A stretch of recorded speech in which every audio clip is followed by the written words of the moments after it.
누가복음의 이 본문, 바로 누가복음 4장에 이 나오기 전에 우리가 그 앞에 있는 이 본문의 문맥을 좀 보도록 하겠습니다. 누가복음 1장과 2장의 내용에는요, 세례 요한과 예수님의 탄생과 성장에 대한 내용이 나옵니다.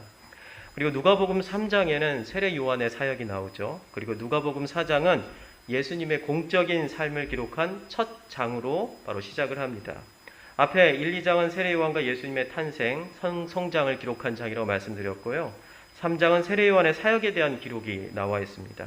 세례 요한은 3장 3절에서 이렇게 말했습니다. 죄사함을 받게 하는 회개의 세례를 전파한다 라고 얘기를 하죠.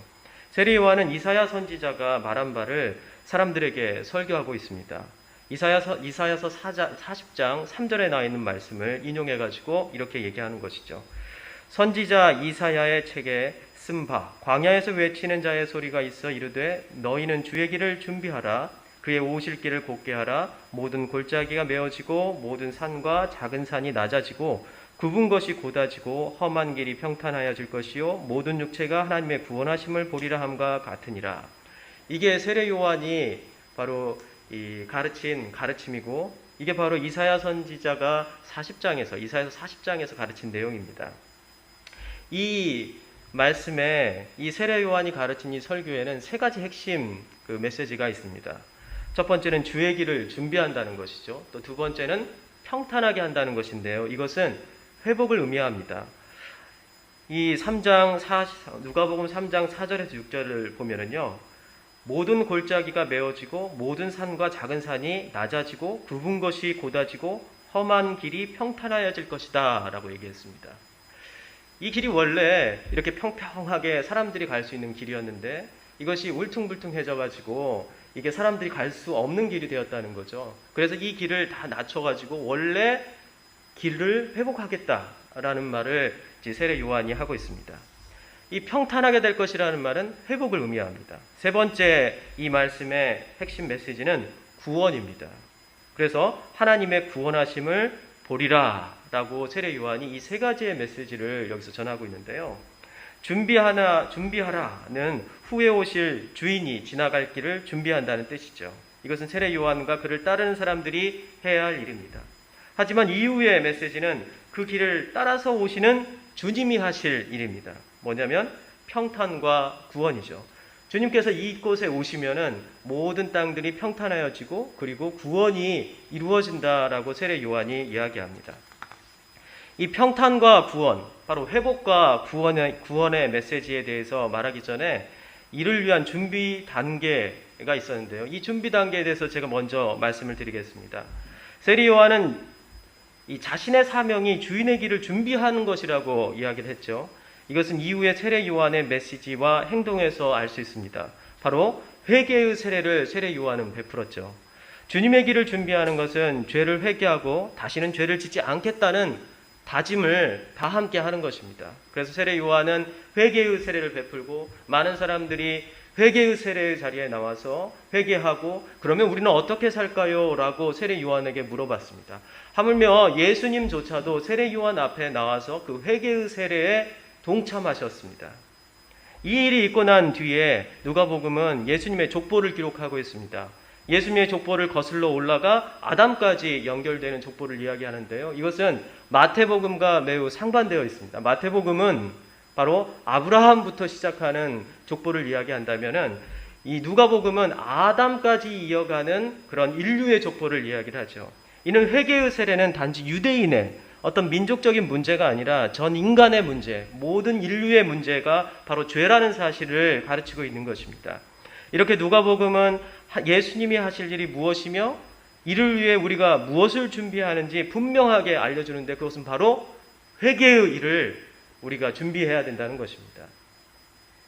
이 회개운동과 관련돼서 이 회개운동에 나온 누가복음 3장부터 4장 13절의 내용과 출애굽기 19장의 내용은 매우 유사합니다.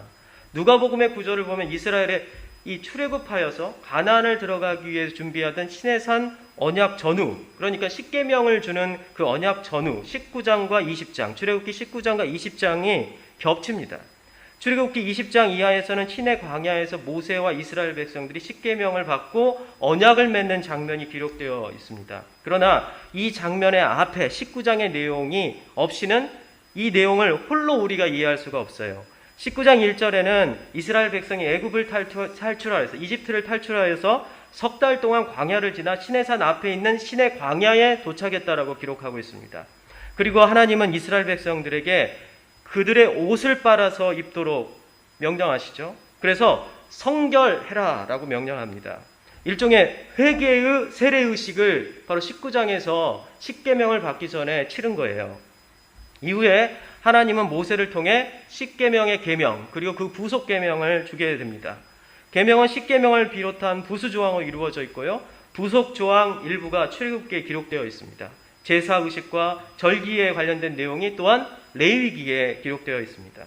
그래서 출애굽기 20장에는 계명의 가장 큰 뼈대인 일종의 헌법 같은 것이 기록되어 있는데요. 이것이 우리가 잘 아는 십계명이라는 것입니다. 그 내용의 핵심은 구원과 회복입니다. 평탄케 하는 것과 구원이라는 것이죠. 그래서 하나님은 십계명의 서문 출애굽기 20장 2절에 이렇게 기록하고 있습니다. 나는 너를 애굽 땅 종 되었던 집에서 인도하여 낸 내 하나님 여호와니라. 이렇게 시작하면서 십계명의 첫 계명부터 10번째 계명이 이어지게 되는 것이죠. 이 내용이 무엇인 거죠? 바로 우리가 구원받았다라는 내용입니다. 또한 십계명의 가장 큰 원칙이 무엇이냐면 예외가 없는 법이라는 사실이에요. 십계명은 누구에게나 예외를 두지 않습니다. 왕과 귀족, 노예와 종, 남녀 등 이런 것들이 서로 나누어서 차등하여서 이 계명이 적용되는 것이 아닙니다. 이것은 인간 하나님의 형상, 인간이 하나님의 형상대로 창조되었다는 것을 의미하고요. 죄로 타락한 인간이 서로를 차등하고 멸시하며 지배하여 인간을 인간으로 대접하지 않는 불평등과 자유를 억압하는 것을 이 십계명을 통하여서 회복하겠다는 하나님의 선언이고 매니페스토입니다.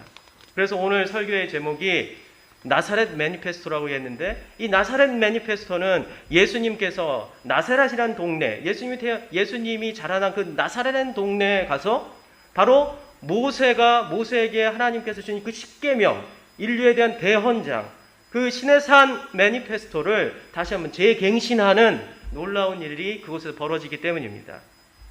이것이 예수님이 누가복음 4장 14절 이후에 이어지는 3년이라는 공적인 사역 기간 동안에 십자가와 죽음과 부활을 통해서 하신 회복과 구원의 사역의 원형입니다. 그 시작을 알리는 본문이 오늘 읽은 누가복음 4장 16절 이하의 말씀입니다. 그리고 이 말씀은 이사야서 61장 이하에 기록된 은혜의 해와 메시아에 대한 예언이며 이것은 더 거슬러 올라가면 십계명의 부속 조항과 절기에 관한 내용을 담고 있는 레위기 25장의 안식년과 희년에 대한 기록으로 이어집니다. 또한 이것은 십계명의 뼈대, 그 십계명의 정신이기도 한 거죠. 지난주 동안 여러분들은 레위기 25장, 우리 성도님들이 묵상하고 있는 그 묵상지에는 레위기 25장 그 희년과 그리고 안식년에 대한 조항이 담겨져 있는 레위기 25장을 지난 일주일 동안 여러분들은 묵상을 하셨습니다. 희년은 가나안에 들어간 백성들이 한 세기에 100년 동안 2번 경험하는 하나님께서 만드신 절기이죠. 이것은 7일이 안식일인 것처럼 7년을 안식년으로 정해서 안식일의 개념을 확장한 것입니다. 그리고 7년을 4번 반복한 후에 49년의 그 다음 해를 희년으로 정하여 지키게 하는 것은 이것 또한 안식일을 확장해서 안식년으로 만들고 안식년을 확장해서 희년의 개념으로 연결한 이 창조의 원리에 기초한 것입니다. 희년에서는 토지와 사람이 원래 있던 그 자리로 회복된다고 이야기합니다. 원래 세례 요한이 울퉁불퉁한 그 길이 평탄해질 것이라고 얘기했는데 원래 그 길은 평탄했는데 사람들이 그 길을 엉망진창으로 만든 거죠. 그래서 이 길을 평탄하게 만드는 일. 이것이 바로 회복이고 그리고 이것이 예수 그리스도께서 오셔서 하실 일이라고 세례 요한이 이야기하죠. 마찬가지로 희년이라는 것은 원래 있었던 곳으로 토지와 그리고 사람과 그리고 하나님의 소유된 것들이 다시 그곳으로 돌아가는 것을 의미합니다. 다시 리셋되는 것이죠. 안식일과 안식년은 이 땅에서 수고하는 사람들과 토지, 가축에 대한 휴식과 그 기간에 하나님이 이들을 먹이신다는 그 절대적인 신뢰와 믿음을 경험하게 하는 매우 중요한 사건이었습니다. 사실 7일의 안식의 개념이 없다면 7년 후에 있을 약 횟수로 3번이죠. 이 만으로 하면 횟수로 하면은 3년, 그리고 만으로 하면 2년 동안, 이게 7년 후에 안식년이 될 경우에는 이 횟수로는 3년, 만으로는 2년 동안 일하지 않고 그리고 살아야 되는 거예요. 그냥 쉬어야 되는 거예요.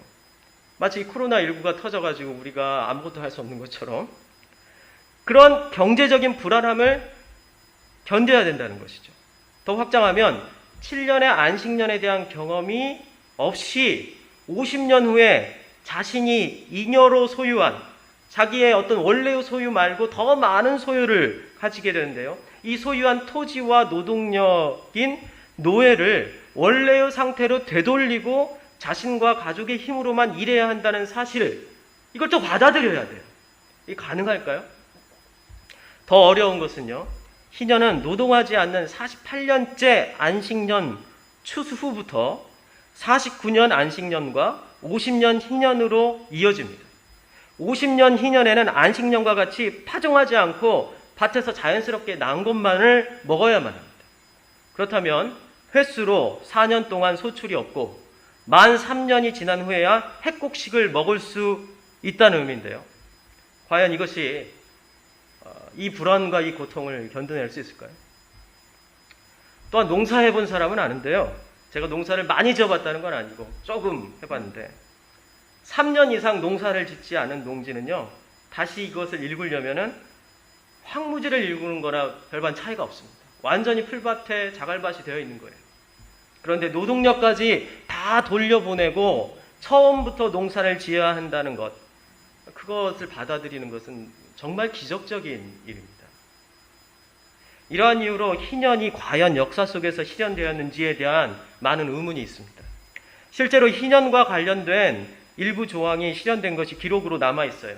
보아스가 기업물을 자를 자청해서 했던 것이죠. 그리고 니에미아가 토지를 다시 이 고리대금을 받던 것을 이제 그것을 받지 않게 하는 법을 만들었던 것이죠. 아주 극소로, 아주 국지적으로, 아주 개인적으로 이러한 일들이 아주 조금 있었습니다. 희년이 전면적으로 시행된 기록은 성경에서 찾아볼 수가 없어요. 만약 실제로 희년이 실행되었다면 이 놀라운 사건이 기록으로 남지 않을 이유가 전혀 없어요. 그러나 이사야서 61장이나 세례 요한의 선언, 예수님의 나사렛 선언을 볼 때 희년의 정신과 기대는 계속해서 성경의 정신으로 이어져 내려왔습니다. 실제로 역사 속에서 이것이 실현됐는지, 그것이 어떤 실천이 있었는지는 우리가 확인할 길이 없지만 분명한 것은 희년의 정신이라는 것은 계속 이어져 내려왔다는 거예요. 그리고 희년을 성취할 큰 믿음이 곧 누군가를 통해 주어질 것이라는 기대가 분명히 있었다는 것입니다. 이것이 메시아이며 메시아가 이룰 하나님의 나라가 바로 이 이상적인 실현이 실현될 수 있는 하나님의 공동체, 하나님께서 주신 하나님의 나라라는 사실을 많은 사람들이 꿈꾸고 그것을 기대해 왔다는 것이죠. 안식일, 안식년, 희년을 사회윤리적으로 해석하고 이것을 경제와 환경주의에 적용할 수도 있습니다. 희년의 원리와 정신을 현실 세계에 실현하고자 하는 것은 또 그리스도인들의 소명이라고 저는 생각합니다. 그러나 희년이 모든 세계를 향한 일반 은총의 영역이 아니라는 사실 또한 우리가 기억해야 할 필요가 있어요. 그 이유는 희년이란 매우 제한적인 공동체 안에서만 적용되었습니다. 우선 토지와 종에 대한 소유권이 해방되는 것도 가족과 친족이라는 범위, 특별히 이스라엘 동족 안에서만, 민족 안에서만 이것이 적용이 되었습니다. 상대적으로 이방 노예는요, 영원히 소유할 수가 있었어요. 이스라엘의 희년이 가진 한계가 분명합니다. 이 사실이 의미하는 것은 희년이나 안식년의 절기를 단순히 사회개혁이나 경제개혁을 위한 철학이며 윤리적인 원리로 이해하고 현실에 적용하기는 상당히 어려운 부분이 있다는 뜻입니다. 그렇기 때문에 예수님은 희년의 원리를 지금 당장 실현 가능한 사회개혁을 위한 원리, 정치 철학으로 제시하지는 않으셨어요. 나사렛 동네에서 이 말씀을 읽으시고 희년을 위한 사회개혁 운동을 시작하지 않으셨다는 것입니다. 구체적인 방법을 제시하고 돈을 모으고 그리고 가시적 성과를 보여주려는 어떤 운동도 하지 않으셨어요. 그런데 예수님은 그렇게 하지 않았는데 이 이사야서에 있는 말씀을 듣고 희년의 원리를 선포하는 예수님의 말씀을 듣고는 사람들은 그걸 원했습니다. 그래서 누가복음 4장 23절에 보면 이렇게 기록되어 있습니다. 예수께서 그들에게 이르시되 너희가 반드시 의사야 너 자신을 고치라 하는 속담을 인용하여 내게 말하기를 우리가 들은 바 가버나움에서 행한 일을 네 고향 여기서도 행하라 하니라. 가버나움 땅에서 예수님께서 행했던 수많은 어떤 면에서는 사회개혁적이죠. 가난한 사람들 그리고 병든 사람들을 치유하시고 그들을 일으켜 세우는 사역을 그곳에서 하셨어요. 지금 나사렛 회당에서 안식일에 예수님께서 이사야서를 읽으면서 희년에 대해서 이야기하실 때 사람들은 무엇을 요구했냐면 가버나움에서 했던 너의 이 이적을 지금 여기서도 펼쳐봐라. 우리에게도 그런 사회개혁과 윤리개혁 운동이 필요하고 그리고 수많은 사람들이 고통 가운데 죽어가지 않느냐라고 이야기했습니다. 그런데 예수님께서는 그거에 대해서 이렇게 말씀하십니다. 누가복음 4장 21절에 이 글이 오늘 너희 귀에 응하였느니라. 이 이사야서의 말씀을 읽으시면서 그 끝에 이 글이 오늘 너희 귀에 응하였느니라 라고 말씀하십니다. 응하였다라는 말은 성취되고 완성됐다라는 겁니다. 정확히 말하면은요, 너희 귀 속에서 이것이 완성되었다. 이게 문자적인 해석의 의미입니다. 너희가 지금 귀로 듣고 있는 중에 이미 완성이 되었다. 무슨 의미일까요? 지금 말하고 있는 내가 희년의 완성이고 성취라는 거죠. 예수 그리스도께서 희년의 완성이고 성취라는 거예요. 달리 말해 예수님 자체가 희년 자체이며 희년의 정신 그 자체라는 겁니다. 예수님이 구원이며 회복이라는 말씀입니다. 예수님을 믿는 믿음만이 희년을 성취하는 믿음이라는 것이에요. 고대 이스라엘에게 안식일, 안식년, 희년을 실천하고 따르려면 하나님에 대한 분명한 믿음, 그 분명한 믿음이 있어야만 했습니다. 제가 앞에서도 이미 말씀드린 것처럼 6일을 일하고 7번째 날에 쉬는 것은 7번째 날에 하나님께서 나에게 먹을 걸 주시겠다라는 분명한 믿음이 있어야 됩니다. 7년이 되었을 때 파종하지 않고 그 전해 파종해가지고 거둬들인 묵은 곡식을 먹어가면서 만으로 2년, 횟수로 3년을 견딜 수 있는 것은 내가 일하지 않아도 하나님께서 나를 먹이실 거라는 분명한 확신이 있어야 됩니다. 49년이 되어서 세 번째 안식년이 되고 50년째가 되어서 희년을 맞이하고 2번 파종하지 않고 그 다음에 3년 동안 묵은 곡식을 먹어가면서 4년 후에 햇곡식을 기대하는 건 분명히 하나님께서 그 3년 동안 나를 먹여 살릴 것이라는 분명한 믿음이 있어요. 그런데 그 믿음이 가능한 믿음인가요? 그 믿음이 가능할까요? 불가능한 믿음이 필요했던 것 같이 그런 믿음이 예수님을 향하여서 예수님이 희년의 완성이라는 것을 받아들이려면 그러한 그 이상의 믿음이 필요하다는 것입니다. 인간의 힘으로는 불가능하다는 것입니다. 그래서 이사야는 희년을 뭐라고 불렀냐면 은혜의 해라고 불렀습니다. 이사야서 61장 2절에 이렇게 기록되어 있습니다.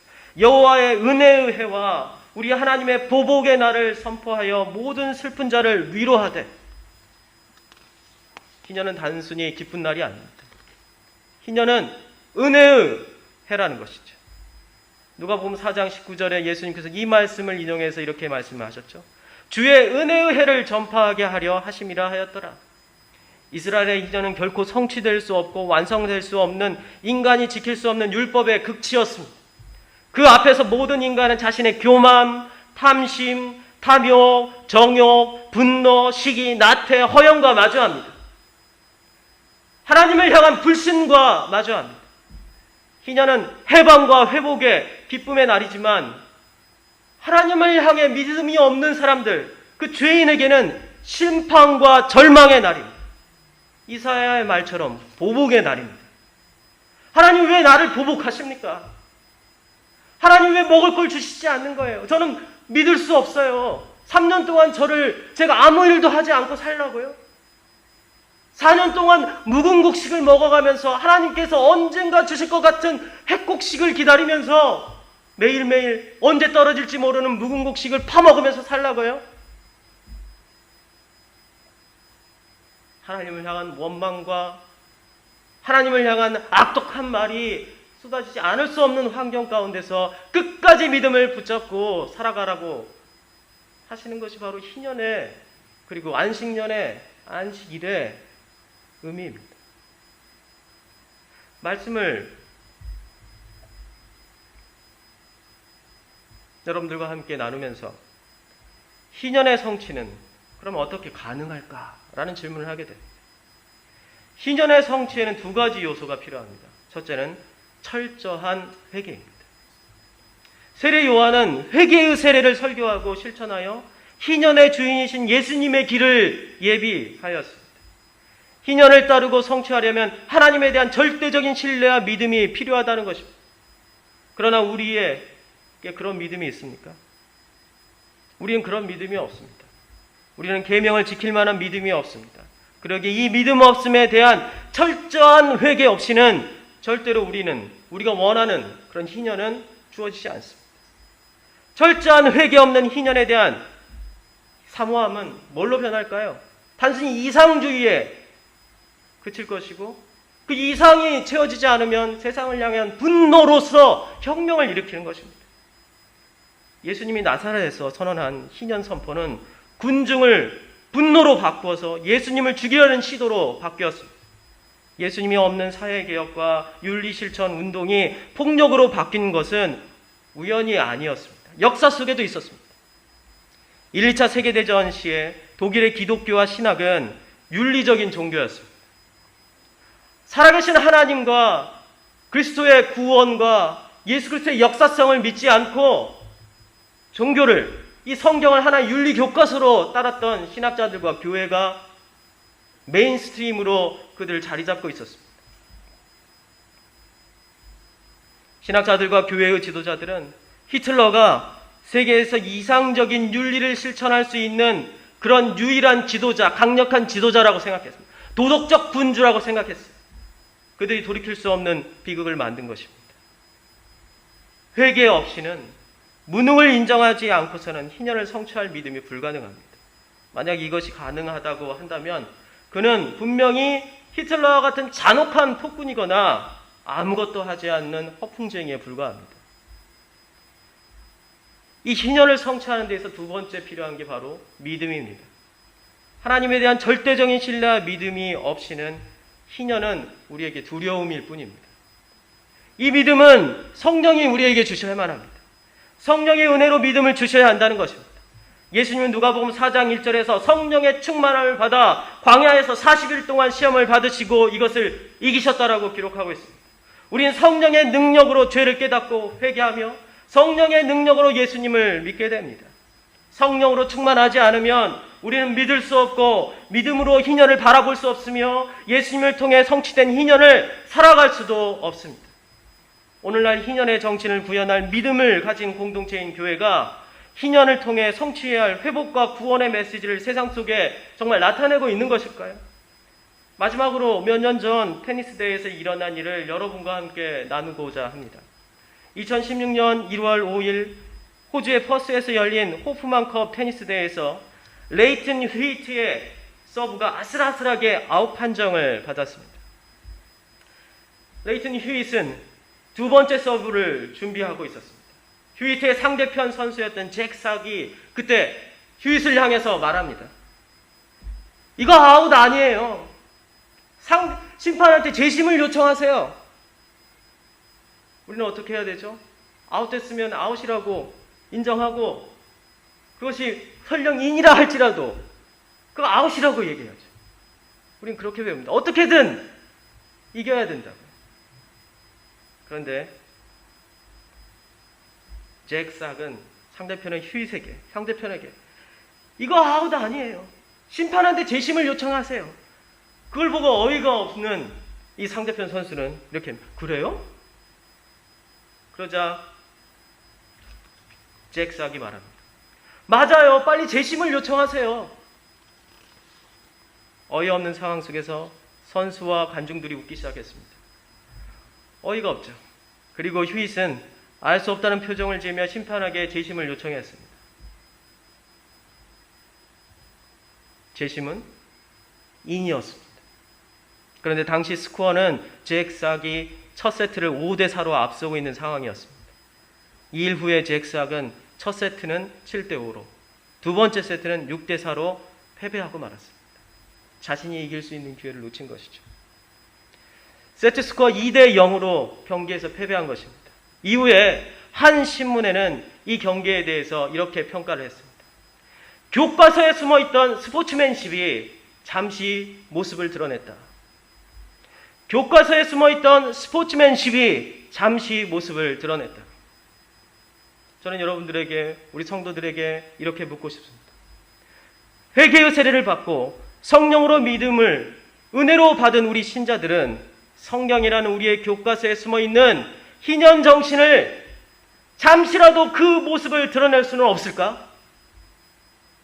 그것이 이상 속에 있고 그것이 하나님 나라에서 온전히 성취될 것이고 예수 그리스도를 위해 예수 그리스도 안에서 우리 안에 임할 것인데, 이 성경 안에 있는 희년의 정신, 회복과 구원의 메시지가 잠시라도 우리의 교과서인 성경책에서 잠시라도 나와서 그 모습을 드러낼 수는 없을까? 지금 기독교와 교회는 조롱을 받고 있습니다. 월요일 아침 제가 받은 신문 뒷면에 컬럼의 제목에는 이렇게 써 있더군요. 저들의 천국에 난 가지 않겠다. 컬럼의 마지막 문단은 저를 비롯한 우리 신자들에게 대한 비난이 아니었습니다. 각성하고 깨어 진짜 천국을 나에게 좀 보여달라고 하는 그 칼럼니스트의 절규와 같았습니다. 그럼 마지막 문장에 이렇게 썼습니다. 마지막 단락에 이렇게 썼습니다. 자신들의 배타적인 믿음 탓에 선량한 이웃을 위험에 빠뜨리는 사람들, 그런 행동을 침묵으로 방조하는 사람들이 가는 곳이 천국이라면 나 역시 그런 천국에 가지 않겠다. 사랑과 관용과 배려가 없는 곳은 천국이 아니다. 그들이 없는 지옥이 나의 천국일 것이다. 우리가 원하는 희년의 원리와 정신이 온전히 실현되는 천국은 어떤 곳입니까? 지금 우리는 희년의 정신을 잠시라도 우리의 성경책에서 꺼내서 세상에 보일 수는 없는 겁니까? 구원과 회복이 우리 안에 과연 일어나고 있는 것일까요? 이제 우리가 각성해야 하고 주님 앞에 회개의 운동을 하며 진정한 희년을 준비하는 자로서의 모습을 갖출 때입니다. 우리가 천국에 간다라고 이야기할 게 아니라, 우리에게 희년이 있다라고 자랑할 것이 아니라, 우리 성경책에는 너희들이 가지고 있지 않은 놀라운 도덕체계, 희년이라는 도덕체계와 사회개혁 체계가 있다라고 자랑할 것이 아니라, 잠시나마 이 성경책에서 꺼내내어서 우리에게 있는 이것을 이 세상 사람들이 조금이라도, 단 1초라도 맛보게 하지 않으면 우리는 성령으로 거듭나 믿음을 소유하며 그 믿음을 가지고 살아가는 참 기독교인, 참 그리스도인이라고 말할 수 없습니다. 이 세상은 우리에게 너의 믿음을 보이라고 합니다. 믿음이라는 것은 내가 믿습니다, 아멘, 아멘, 할렐루야 외치는 것으로 보이는 게 아닙니다. 믿음이라는 것은 우리 안에 있는 희년의 정신을 잠시나마 꺼내서 이 세상에 보여주는 겁니다. 많은 걸 요구하는 게 아니에요. 완전히 이 땅의 희년을 이루라고 예수님께서, 그리고 하나님께서 우리에게 부탁하신 게 아닙니다. 아주 잠깐만 보여도 괜찮다는 거예요. 우리는 잠시 잠깐도 이걸 보이지 못하며 살고 있습니다. 세상이 우리를 조롱하고 있는 것 때문에 분노하죠. 그러나 우리가 분노해야 될 것은 우리 안에 진정한 믿음이 없음을 분노해야 되고, 그것 때문에 우라통이 터져야 되고, 그것 때문에 눈물을 흘려야 되고, 그것 때문에 오늘 이 밤 기도하며 성령의 인도하심을 구해야 합니다. 우리 같이 기도하겠습니다.